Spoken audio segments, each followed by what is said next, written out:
Working on 2004 GMC W5500. Now the process we are doing is a pretty much same for 3500, 4500 and 5500. The only difference is that whenever you are doing 3500, the brake design is a little bit different, but not much. As you can see that on this unit we have two wheel cylinders. So these wheel cylinders are there for a reason. That's putting the equal pressure on both sides, because the system is very heavy. So the more the wheel cylinder we have here, the quicker it's going to work on you. Problem we had is the seals. As you can see, this is the old seal. What somebody did, they have brakes which were a little bit low, and they went to some place and they adjusted the brakes for them. What it did, it overheated the system, overheated the complete system. So the front seals were gone, his back seal was gone, so it was all filled with the oil. Now when we were taking it out, it was not that easy, because the adjusters and everything was sealed. So we have to actually cut the drum to make a hole right beside the adjuster, and that's how we loosened the adjuster and we took this drum out. Always remember not to over adjust these brakes. 90% of the system works on the front, very little system works on the back. Try not to do, and another reason is if you over adjust anything on these things, it's going to bite you in the end. Now, finding parts for this unit is not easy thing. If you go to any automotive store, they're gonna say this truck is too big for us. You go to any semi-truck store, they're gonna say this is too little for them. So every time you buy parts for these units, 90% of the time you're going OEM, and these parts are not cheap. So I'm putting more pressure on this thing again and again. Never over adjust your brakes, because these brakes are not this is the parts we are going to change is just the drums. We are going to change the seals. We are going to change all the hardware which goes right here, and it's gonna cost over $2,000 in the parts only. So as we go step by step, we will share how to do. So when the bearing, now I'm going to adjust this bearing. As you can see, I lightly filled up the bearing with the grease. Never overdo it. Never overdo it. I just lightly filled up the bearing. If you grab a bearing, the bearing is good and clean. If you shake the bearing, it's gonna make clunk, a little bit noise. It's just like a marble in your hand. Put the grease, and when you stop hearing that noise, that is the time that your bearing is back. Never do over that. So bearing is going back to its rest. We are going to put back the seal on. This is the old seal. I'm going to use it. Put it on the top. And it is the best seal driver in the world. Seal itself is the best seal. Now we're going to put 2x4, and we're going to use the rubber mallet to drive the seal in. And when the seal is in, you're going to see it's changing the noise.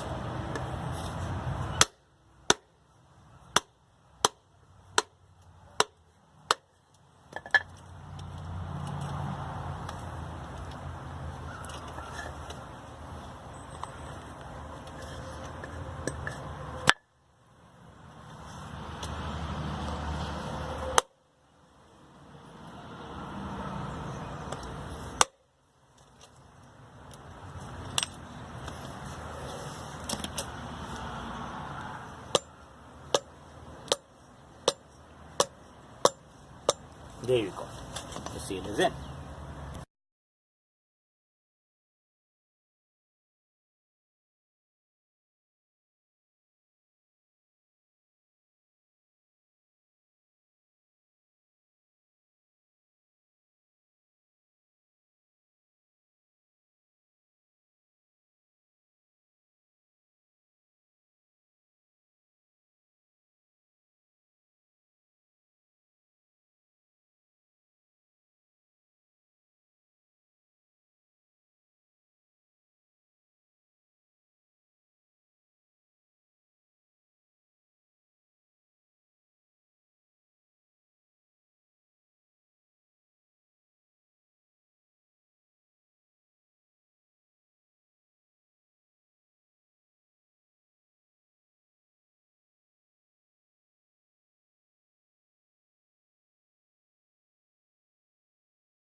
As you can see, we have put new shoes in it, and the design on these shoes is very simple design, loaded with the 2 springs and the 2 hold downs, and make sure your hold downs and your springs are at the right spot. One goes on the back, one comes to the front, and as you're seeing this axle, it is a nice and tight,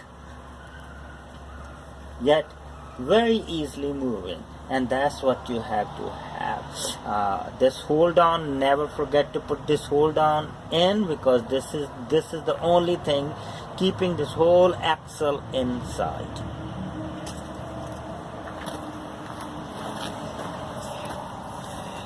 As the main axle is going in, make sure to put a new seal before you do that.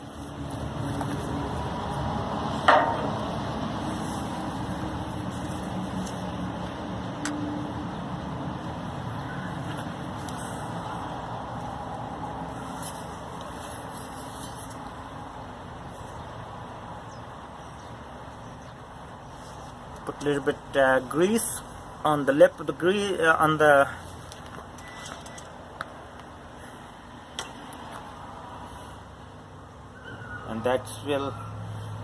this will nicely keep it lubricated. Also put a little bit of grease on the other side, especially on this part here, this part.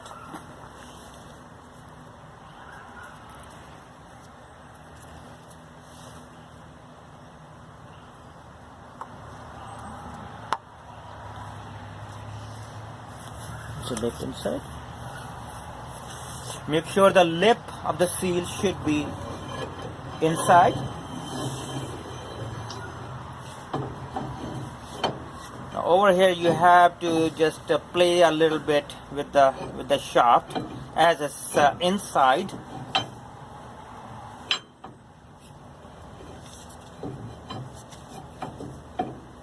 Aligning with your differential.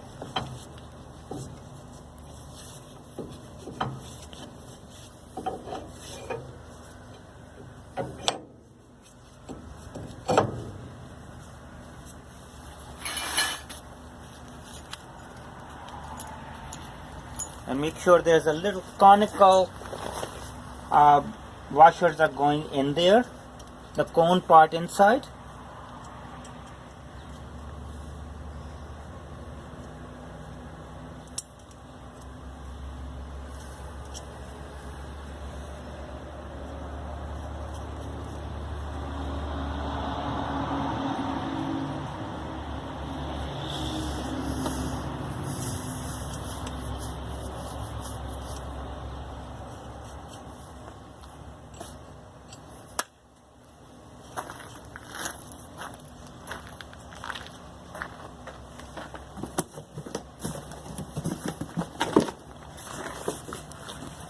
as you can see, this is a completely different system of the lug nuts on this this unit. It's called extended lug nuts. The design is actually made for the US market. If you go to Japan or go anywhere, most of these trucks have only single wheel. So just to put the second wheel on the top of this unit, they have this design of extensions. So before we put the tire on, we have to push the lug nut through this lug bolt, through the drum and through the backing plate. So to do that, we have to tighten this first on this unit. Now always be careful that it doesn't fell back down. Always grab it with a screwdriver or something to put on one of these now tighten them as much as you can with your hand first, because if this is moving like this, it means it is not catching on the back side. So put your screwdriver, see if catching. Yes, this one is catching, this one is not catching yet. So put your screwdriver and make sure those spacers on the backs are catching on, because otherwise you're gonna run your gun and it's gonna run all the catchers on the back.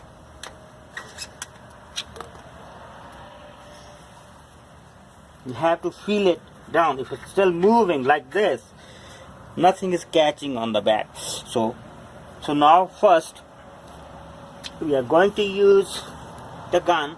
You have two choices: use the big gun, or you want to use the smaller gun to push them out first, your lug bolts out first, and then we will put the first tire on the top of that tire. This it is a combination extension. This is going to go on the top of it, and then there are going to be the major lug nuts going to be which are on the top of it. Now remember, this is a very special socket. As you can see, it has only 4 corners. There are different sizes being used. This is a 13/16. There is 15/16. There is a 1-inch. Depend on the size of the truck. But this truck, GMC and Isuzu trucks are always use this 13/16 socket. For the outer nut is a pretty big nut, which is going to be on this. You're using 41mm socket. Now remember, always have a heavy duty sockets. Never try to do this work with the thin sockets. You need a heavy duty socket to work on these units. So 41mm for the out, and 13/16 special socket is going to be for the inside.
Put it in the neutral, and the last step, adjust your brakes where they are touching without even pressing the brakes on, but make sure do not over touch. And have a nice day.